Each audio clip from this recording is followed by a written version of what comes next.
شہر کی مناسبت سے دیکھا جائے تو دیہی علاقوں کے مکینوں کو پکی سڑکیں، بجلی اور زرعی پانی جیسے بنیادی سہولیات کی ضرورت ہوتی ہے۔ اسی طرح دیکھا جائے تو نصیر آباد کا دیہی علاقہ بالان شاخ کی سڑک جو ضلع نصیر آباد کو ضلع اسطیٰ محمد سے ملاتی ہے، جو کہ گزشتہ کئی عرصے سے خستہ حالی کا شکار ہو چکا ہے، جس کی وجہ سے بالان شاخ کے مکین چاہے ایمرجنسی صورت میں ہو یا عام آمد و رفت کی صورت میں، اس سڑک سے گزرنا ان کے لیے وبال جان سے کم نہیں۔ نصیر آباد کے منتخب نمائندوں نے اپنے دور حکومت میں بھی علاقہ مکینوں کے مشکلات کو نظر انداز کر لیا۔ مزید اس حوالے سے علاقہ مکینوں نے وش نیوز سے بات چیت کرتے ہوئے کہا، بالان باری یہاں جدا ہوتے ہیں، وہاں سے لے کر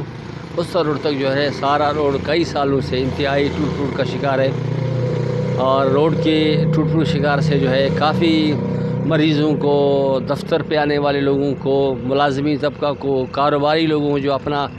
اناج لاتے ہیں اسطیٰ کی طرف لے جاتے ہیں یا ڈیرہ مراد کی طرف جو آپ گاڑیوں میں اناج لاتے ہیں، تو گاڑی والوں کو اور مریضوں کو انتہائی تکلیف ہے۔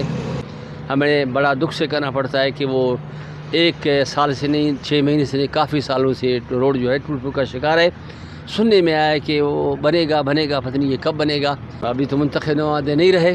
جب وہ منتخب نمائندے تھے وہ کہتے رہے بنے گا، تو ان سے یہ کام نہیں بنا۔